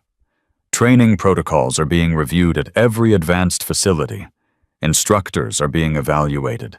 The culture is starting to shift. Starting to shift isn't the same as actually changing. No, but it's a beginning. Stone smiled. And you're going to help me make sure it becomes an ending for everything Crawford represented. Maya nodded slowly. In her pocket, her phone buzzed with a text message. She pulled it out and read the words on the screen. It was from Wheeler. Just heard from Brooks. We're all getting reassigned to Camp Pendleton. New advanced training program. Stone's building something different. She wants you to lead it. Maya stared at the message for a long moment. Lead it. Not just participate. Not just survive. Lead. She typed back a single word. Yes. Then she put her phone away and looked up at the sky, the same sky that had watched her fight and bleed and refuse to break in an arena designed to destroy her. Victor's voice echoed in her memory. The strongest warriors aren't the ones who never fall. They're the ones who fall and get back up. Again and again. Until falling isn't even an option anymore. Maya touched his dog tags one more time. I'm getting up, Victor, she whispered. And I'm not going to stop until everything changes. The court-martial was over. The investigation was complete. Justice had been served. But the real work was just beginning. And Maya Santos was ready for it. 6 months had passed since the arena. Corporal Maya Santos stood at the edge of the new Advanced Combat Training Center at Camp Pendleton, watching the morning sun rise over a facility that looked nothing like Camp Vanguard. Everything here had been built different, not just the physical structures, but the philosophy behind them. No concrete bleachers for spectators to watch humiliation. No isolation chambers for breaking spirits. No unwritten rules that elevated cruelty above competence. Just training. Real training. The kind that built warriors instead of victims. Nervous. Maya turned to find Colonel Stone approaching 2 cups of coffee in her hands. Should I be first day as lead instructor for the Integrated Advanced Combat Program? Stone handed her one of the cups. 24 candidates, 8 of them women. The first class of its kind in Marine Corps history. I'd say a little nervousness is appropriate. Maya took the coffee and felt its warmth spread through her fingers. I'm not nervous about the candidates. I'm nervous about failing them. You won't. How can you be sure? Stone smiled. Because I've watched you for 6 months. I've seen how you train, how you lead, how you handle pressure. And I've seen the way other Marines respond to you not with fear or resentment, but with respect. She paused. Real respect. The kind that's earned, not demanded. Maya looked down at the coffee in her hands. Steam rose from the surface, curling into the morning air, like questions she didn't know how to ask. There are people who say I shouldn't be here, she said quietly. People who think the only reason I got this position is because of what happened at Vanguard, that I'm a symbol, not a leader. Those people are wrong. Are they? Maya looked up. Sometimes I wonder if Crawford was right about one thing, that I'm just an experiment, that the brass put me here to prove a point, not because I'm actually the best person for the job. Stone set down her coffee and placed both hands on Maya's shoulders. Listen to me carefully, because I'm only going to say this once. You are here because you are the best person for this job. Not despite what happened at Vanguard, but because of how you handled it. You faced 12 attackers and refused to break. You stood up to a system that had been crushing people for 15 years. You showed every Marine in this Corps what courage actually looks like. Her grip tightened. The experiment isn't whether a woman can lead advanced combat training. The experiment is whether we can build something better than what came before. And you're the one who's going to prove it's possible. Maya held her gaze for a long moment. Then she nodded once. "Okay," she said. "Let's get started." The candidates assembled in the main training area at 600 sharp. 24 Marines stood at attention in formation 16 men, 8 women. They ranged in age from 19 to 32, and they came from every corner of the Corps: infantry, artillery, communications, logistics. All volunteers, all combat veterans, all here because they wanted to be the best. Maya walked the front rank slowly, making eye contact with each candidate in turn. She could see the mixture of curiosity and uncertainty in their faces. They'd heard the stories about what happened at Camp Vanguard. They knew who she was. What they didn't know was what kind of leader she would be. "My name is Corporal Maya Santos," she began, her voice carrying clearly across the formation. "6 months ago, I was a candidate at an advanced training facility in Nevada. Some of you may have heard what happened there." A ripple of acknowledgement passed through the formation. They'd heard. What you heard was probably exaggerated. Stories get bigger every time they're told. The truth is simpler and more important than any legend. Maya stopped pacing and faced them directly. "The truth is that I survived a system designed to break me. Not because I'm stronger than anyone else, or faster, or tougher, but because I refused to accept that breaking was my only option." She let that statement settle before continuing. "This program is different from anything you've experienced before. We're not here to see who can absorb the most punishment or inflict the most damage. We're here to build Marines who can think under pressure, lead under fire, and maintain their integrity when everything around them is falling apart." Maya gestured toward the training facilities spread out behind her. "Over the next 6 weeks, you will be tested in ways that challenge everything you think you know about yourself. You will be tired, sore, frustrated, and occasionally convinced that you've made a terrible mistake. But you will never, never be hazed, humiliated, or subjected to treatment that has nothing to do with building military capability." She paused, her eyes sweeping the formation one more time. "I know some of you are skeptical. You've been through training programs before. You've seen what passes for leadership development in some corners of this institution. You're wondering if this is just another version of the same broken system with a new coat of paint." Maya reached beneath her shirt and pulled out Victor's dog tags.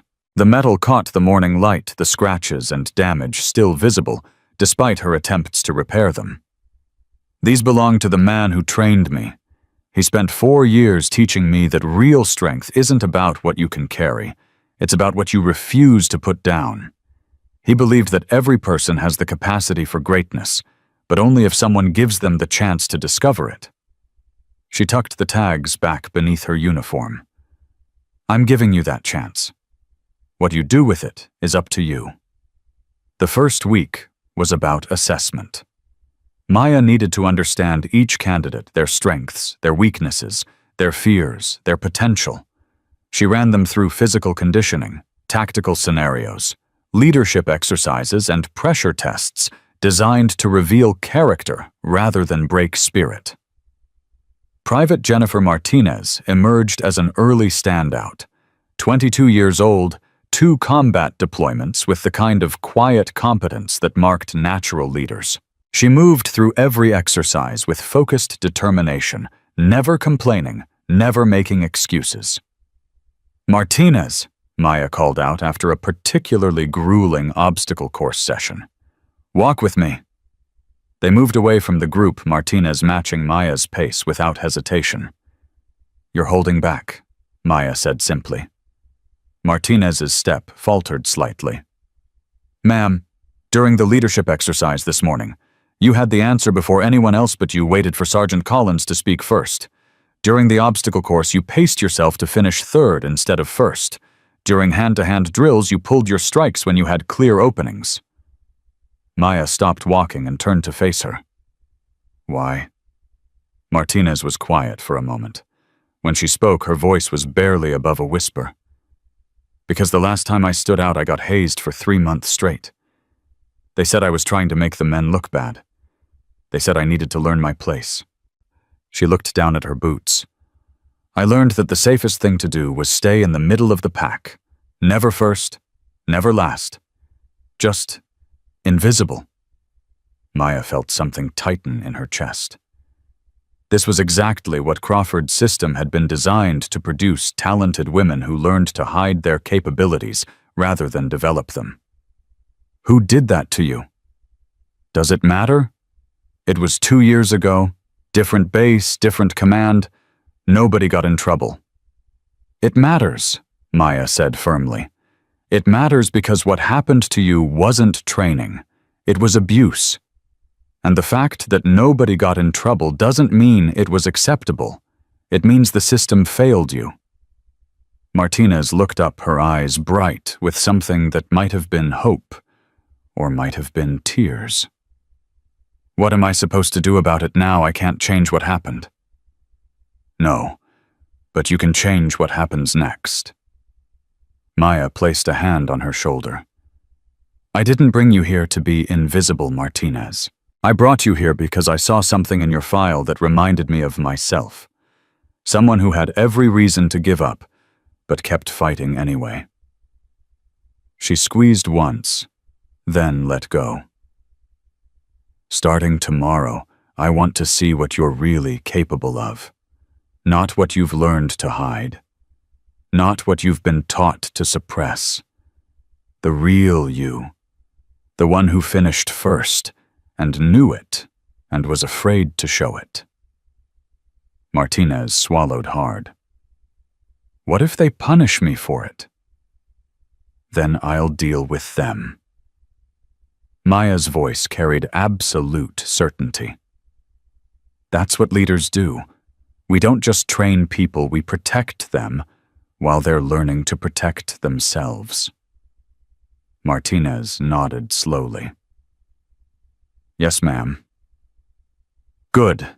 Now get back to the group. And Martinez, ma'am, tomorrow I want to see you finish first." The next morning, Martinez crossed the finish line 30 seconds ahead of everyone else. Maya watched her face as she realized what she'd done. The flash of pride quickly suppressed, then slowly allowed to resurface, as she understood that this time nobody was going to punish her for excellence. "Outstanding," Maya said simply. "That's what you're capable of. Don't ever hide it again." The second week brought an unexpected challenge. Maya was reviewing training schedules in her office when Wheeler appeared in the doorway, his expression troubled. "We've got a situation," he said. "What kind of situation?" 3 candidates from the morning group. "They're not adapting to the integrated training model. They're making comments creating a hostile environment, trying to freeze out the female candidates through exclusion rather than direct harassment." Maya set down her papers.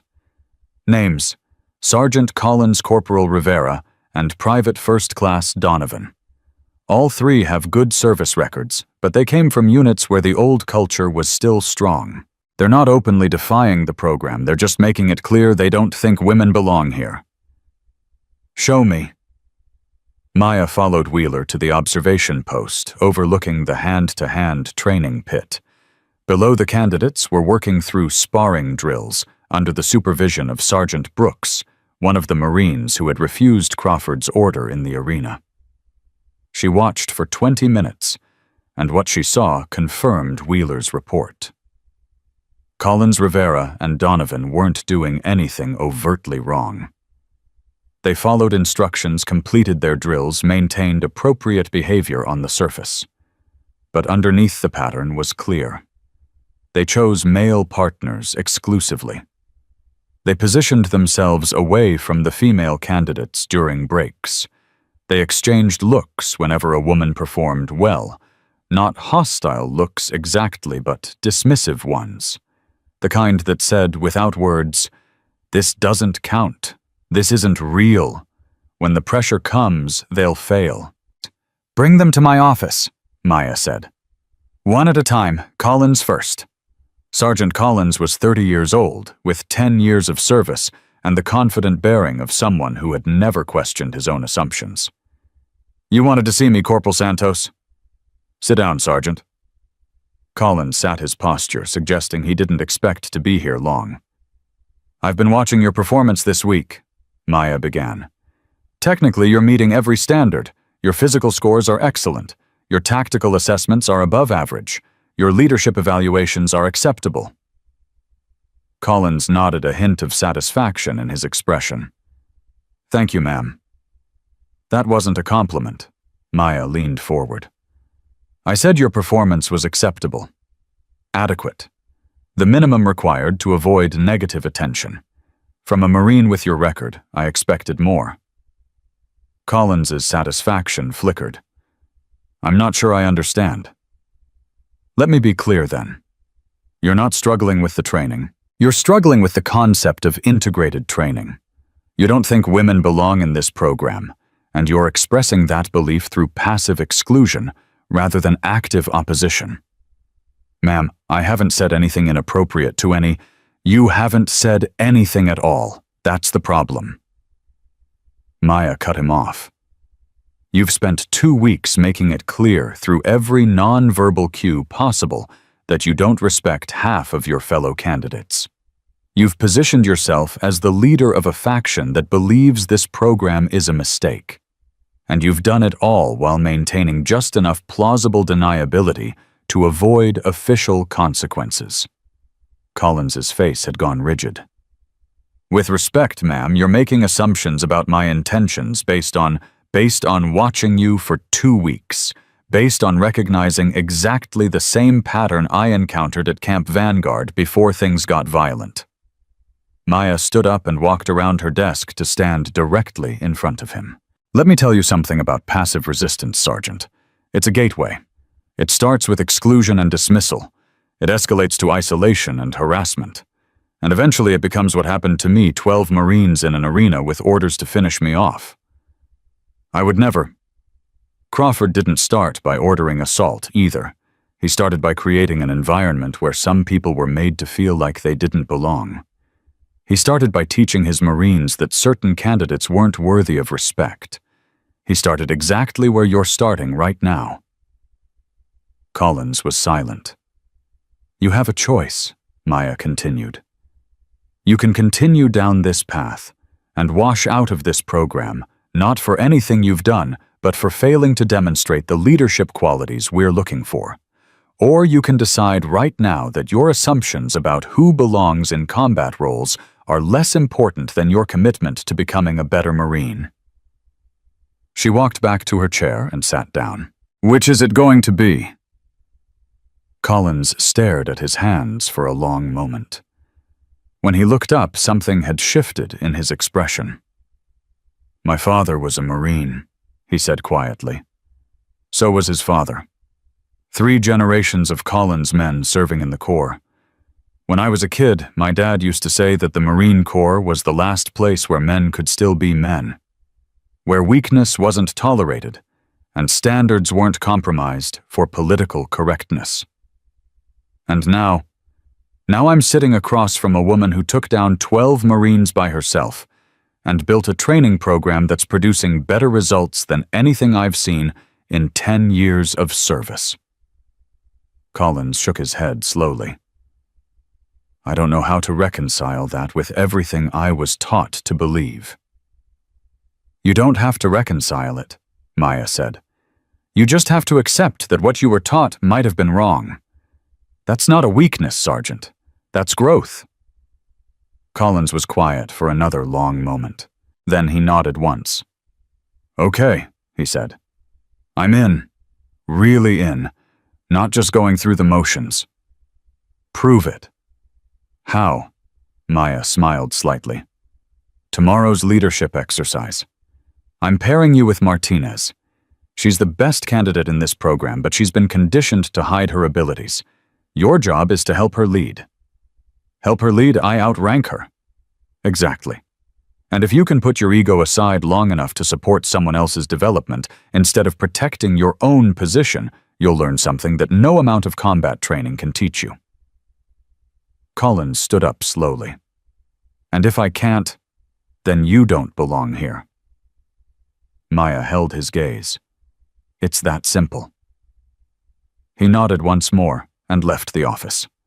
Maya watched him go, wondering if he would rise to the challenge or fall back into old patterns. The next morning she had her answer. Collins and Martinez were assigned to lead a tactical exercise together. Maya watched from the observation post as Collins' 10 years of service, 3 combat deployments raised to believe he was inherently superior, deferred to a 22-year-old woman's judgment on the approach vector. Martinez hesitated at first, clearly waiting for the correction that didn't come. What do you think? Collins asked, his voice carrying clearly over the comms. You've got better eyes for terrain than I do. Martinez stared at him for a moment. Then she straightened her shoulders and started giving orders. The exercise was a complete success. Afterward, Maya found Collins cleaning his weapon in the equipment shed. That wasn't easy for you, she said. No, ma'am? It wasn't. Collins didn't look up from his work. But it was right. Martinez saw things I missed, made decisions I wouldn't have made. And they were better decisions. What did you learn? Collins finally looked up. I learned that my father was wrong. Not about everything, but about this. About who belongs and who doesn't. He paused. I learned that strength isn't about dominating other people. It's about recognizing what they bring to the table and helping them contribute it. Maya nodded slowly. That's a start. Just a start. Growth is a process, Sergeant, not a destination. You'll have setbacks. Moments when the old assumptions feel comfortable and the new ones feel threatening. The question is what you do in those moments. Collins returned to his weapon maintenance. I guess we'll find out.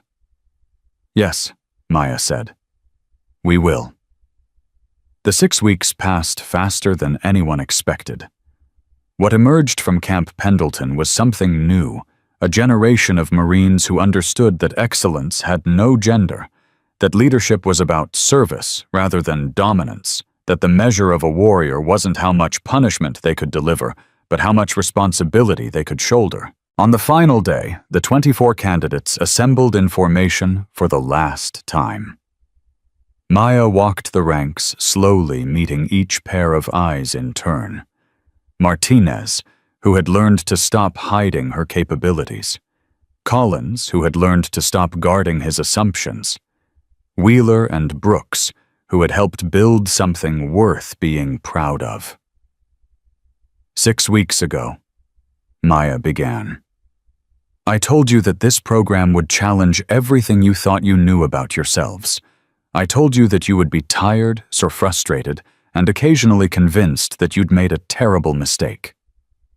She paused, a slight smile crossing her face. I was right about most of it. What I didn't predict was how much you would teach me. The candidates shifted, slightly uncertain how to respond to vulnerability from their commanding officer. I came here believing that I knew what leadership looked like, that I had all the answers because I'd survived something that should have destroyed me. But watching you struggle and grow and support each other through challenges I designed to break you apart, that showed me something I'd forgotten. Maya pulled Victor's dog tags from beneath her shirt one final time. The man who trained me used to say that the strongest warriors aren't the ones who never fall. They're the ones who fall and get back up, again and again, until falling isn't even an option anymore. She looked at each of them in turn. You fell, all of you, at different moments in different ways. But you got back up. And more importantly, you helped each other get back up. That's what this program was really about. Not individual strength, collective resilience. Not personal achievement, shared purpose. Maya tucked the dog tags away and straightened to her full height. Tomorrow, you return to your units. You'll face challenges I can't prepare you for. You'll encounter people who don't understand what you've learned here, who cling to old ways of thinking because new ways feel threatening. Some of them will try to convince you that everything you've experienced in this program was just idealism, pretty words that don't survive contact with the real world. Her voice hardened. They're wrong. What you've learned here is the most real thing there is. The belief that every Marine, regardless of gender background or circumstance, deserves the chance to discover their potential. The conviction that true strength comes from lifting others up, not pushing them down. The understanding that the only way to change a broken system is to build something better. Maya stepped back and raised her hand in salute. You are the first class of the Integrated Advanced Combat Program, but you won't be the last. Every Marine who comes after you will benefit from the path you've helped create. Every woman who earns her place in this institution will stand on foundations you've helped lay.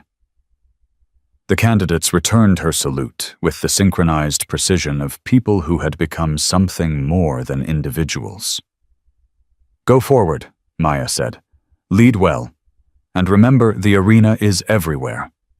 Every day, in every interaction, you have the choice to perpetuate the old ways or build something new. Choose new. Choose better.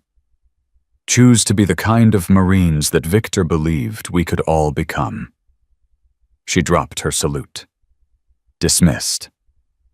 The formation broke, and candidates began moving toward the transport vehicles that would carry them back to their units. Martinez paused beside Maya on her way past. Thank you, Corporal Santos, for everything. Don't thank me, Maya replied. Go out there and make me proud.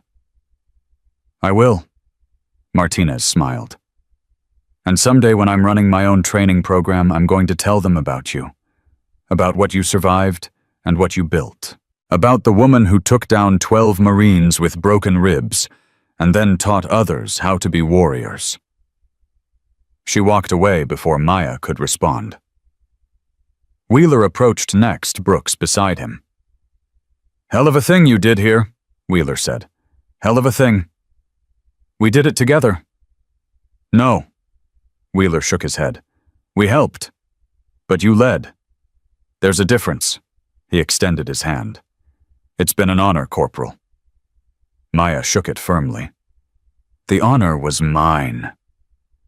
She watched them go, all of them, until the transport vehicles disappeared beyond the base perimeter. Then she stood alone, feeling the weight of Victor's dog tags against her chest. I did it, she whispered. I didn't quit. I didn't break. And I built something worth being proud of. The wind carried her words into the California sky. Somewhere she liked to think Victor was listening. Colonel Stone found her there an hour later. The first-class graduates with a 100% completion rate, Stone said. 24 candidates entered, 24 Marines graduated. That's unprecedented for an advanced program. Numbers don't tell the whole story.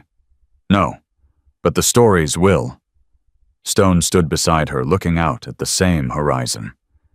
You know what's going to happen now, don't you? This program is going to be replicated at every advanced training facility in the Marine Corps.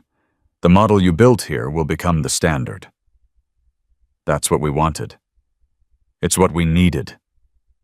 Stone turned to face her. And it wouldn't have happened without you. Without what you survived at Camp Vanguard. Without your willingness to take that experience and transform it into something that will help every Marine who comes after you. Maya was quiet for a moment. Victor used to say that pain is just information. It tells you you're alive. It tells you you're fighting. It doesn't tell you to stop. Smart man. He was the best man I ever knew. Maya touched the dog tags one more time. And the best thing he ever taught me wasn't how to fight. It was how to believe in myself, in others, in the possibility that things could be better if someone was willing to do the work. She turned to face Stone directly. I'm ready for whatever comes next. Stone smiled. I know you are. That's why I'm recommending you for officer candidate school. It's time for you to stop being a corporal and start being a leader with real authority to change things. Maya stared at her. Officer candidate school. You've earned it, more than earned it. And the Marine Corps needs officers who understand what you understand, that leadership is about service, not power. About building up, not breaking down. I don't know what to say. Say yes. Stone's smile widened.